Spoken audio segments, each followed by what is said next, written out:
आज एक क्लाइंट से मेरी बात हुई। वो 2 महीने से सिर्फ एक बात से परेशान थी कि उनके 5वें घर में केतु है और 5वें घर का केतु उन्होंने कहीं पढ़ा था कि बच्चे को नुकसान देता है या बच्चे को डिटैच कर देता है।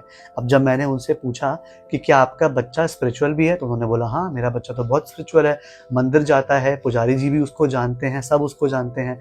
तो मैंने बोला आपने इस चीज़ पे ध्यान क्यों नहीं दिया?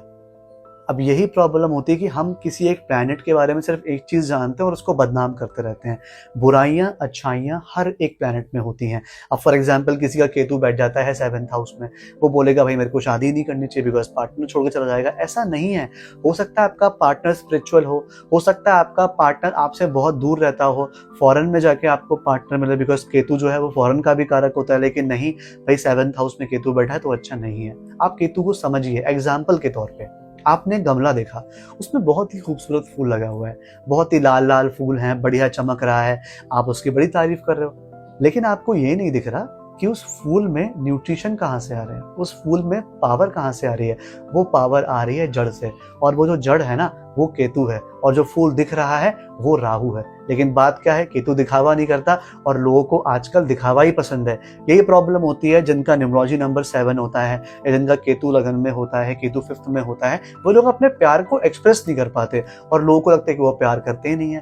भाई केतु का जुड़ाव जड़ से होता है, वो सीधे सीधे आपकी आत्मा से प्यार करता है। वो जब भी आपसे प्यार करेगा उससे ऐसा लगेगा जैसे मेरा कोई पिछले जन्म का कनेक्शन है, 7-8 जन्मों का कनेक्शन है, इसलिए मैं इससे अटैच हो रहा हूँ। बिकॉज इजिली केतु वाले किसी के पास जाते भी नहीं है। अब आप देखिए एग्जाम्पल के तौर पे, एक केतु वाला इंसान भक्ति कर रहा है, वो मैटर नहीं करेगा कि वो कहाँ बैठा है, किसके साथ है, क्या पहना है, क्या नहीं पहना है, क्या वो धार्मिक कपड़े पहना है या नहीं पहना है, वो अपना पूजा करने लगेगा। उसका सीधा कनेक्शन भगवान से है क्योंकि वो जड़ है।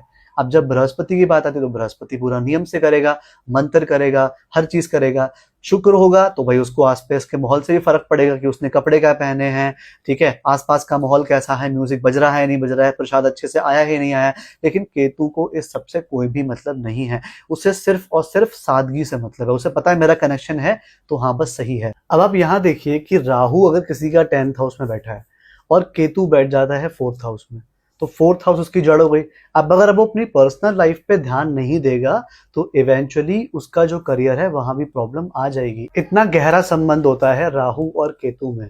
राहु फूल है, केतु जड़ है। इसीलिए जब किसी 7 नंबर वाले पर्सन या फिर केतु वाले पर्सन को आपसे प्यार होता है, उसे आपके अलावा कुछ दिखता ही नहीं है, क्योंकि राहु सबको डिस्ट्रैक्ट कर सकता है लेकिन उसको नहीं कर सकता जिसे कुछ चाहिए ही नहीं, और वो कौन होता है, वो केतु होता है। इसलिए आप सब केतु को मिसअंडरस्टैंड मत करिए और केतु वाले पर्सन को भी मिसअंडरस्टैंड मत करिए।